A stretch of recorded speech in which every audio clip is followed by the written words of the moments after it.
Hey, hey, hey. What's up, viewers? It is Logic. I'm going to be straightforward now. You are going to like this video a lot if and only if you comprehend or wish to comprehend how shooter games should be played. More specifically, Gears of War 3. This game, it's made me mad for too long. Connection aside, there's too many that play this game wrong. And beyond that, they have the wrong concepts on how it should be played right. And you know who you are. And quite frankly, I don't care at all if I offend you.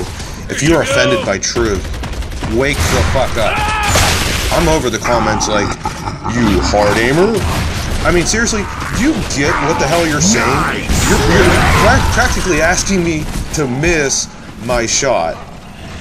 Oh, here's another one. No movement. Well, apparently, I didn't fucking need it, buddy. Sweaty. Oh, okay. Well, really, if you're sweating fucking playing Xbox, you should probably see a fucking doctor. Try hard. I'm sorry, what again is it that we're supposed to be doing when we're playing a game with an objective to win? When do these comments come about? It's real simple. They come about when people get killed. When they, you know, get outplayed.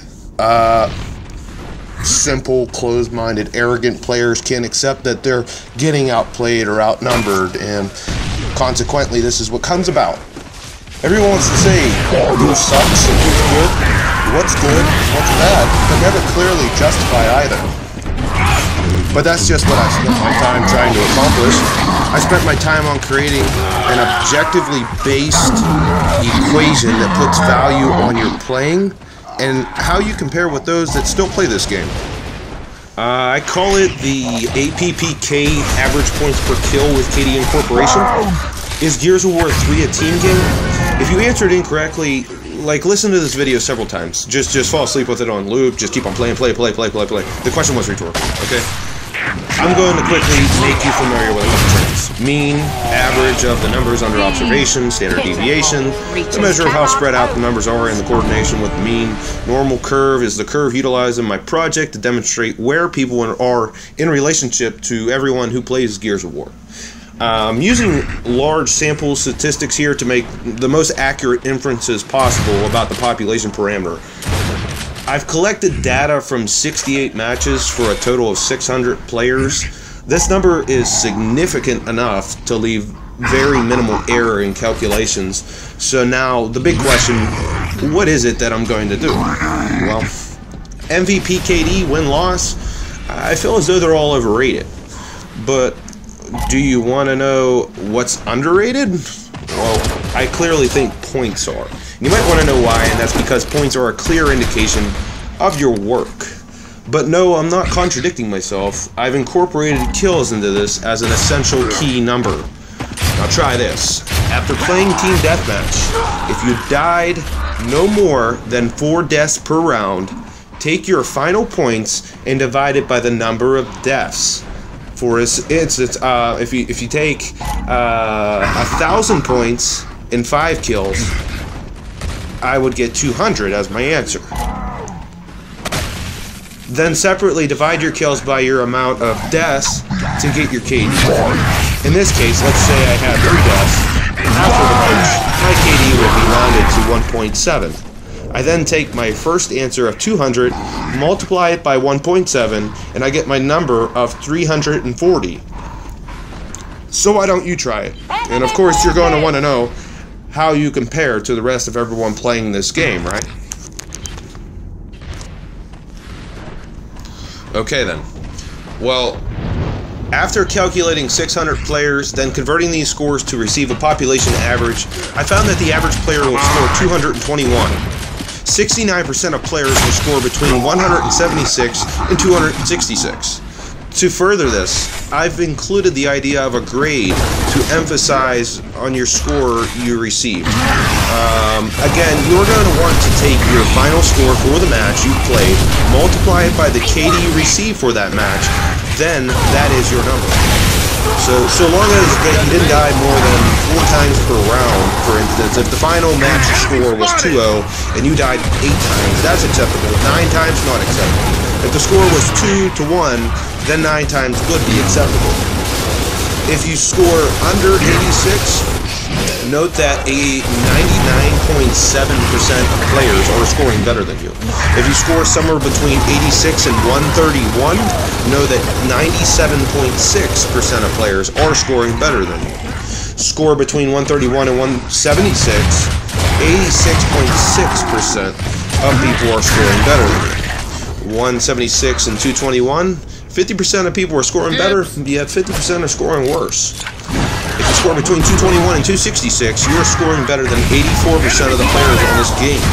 266 and 311, you are scoring better than 97% of players. 311, 356, scoring better than nearly 99% of players in this game. And if you score 356 and beyond, you're in the top 1%, meaning you played extremely well, you likely won, and there's not many like you. You probably played the game, let's say, correctly. Why this system? The higher the points per kill, the more assists, and the more assists, the more teamwork. The more teamwork, the more wins. So am I suggesting good players are winners? Yes, but more importantly, there are those playing who win. Of course, teams are not always equally matched up, so therefore, yes, the winning team does have an advantage here, but think about this. These numbers are average numbers. Each match calculated just as many winners as losers. If you'd like to calculate your average, you could calculate one losing match, one winning match, and then just simply divide. To get a higher number, die less, support more. It's real simple. It's TDM. If you can't get it all done, what are you playing for? Play to win. Don't be stupid. Focus more on your moves rather than your movement. And yes, there is a difference between both on how these words are defined and the connotations that come with it. Think of movement as something that complements your moves, just as accuracy and timing complement your shots. How well you adapt also complements your moves. So overall, what I'm suggesting is to think before you do. Doing before you think may work sometimes. However, you'll find a lot of inconsistency that will result in less points and therefore less wins. Look at that. If you want to lose, stay back in the back of the spawn. And maybe after 40 attempts, you can get that sick clutch, bro! Yeah! Awesome! Clutched! Yeah! I'm not hating. I'm really not.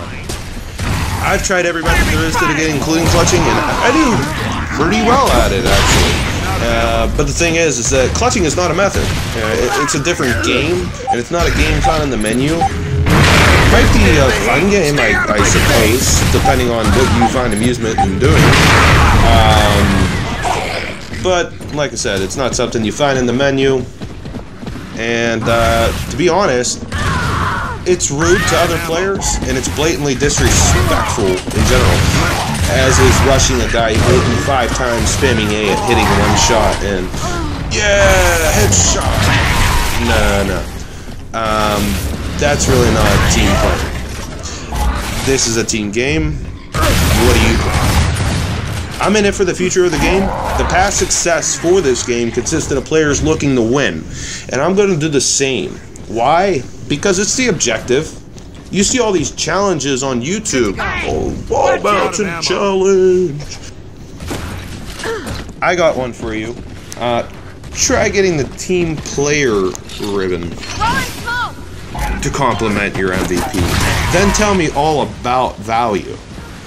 Until next time, this is Logic out.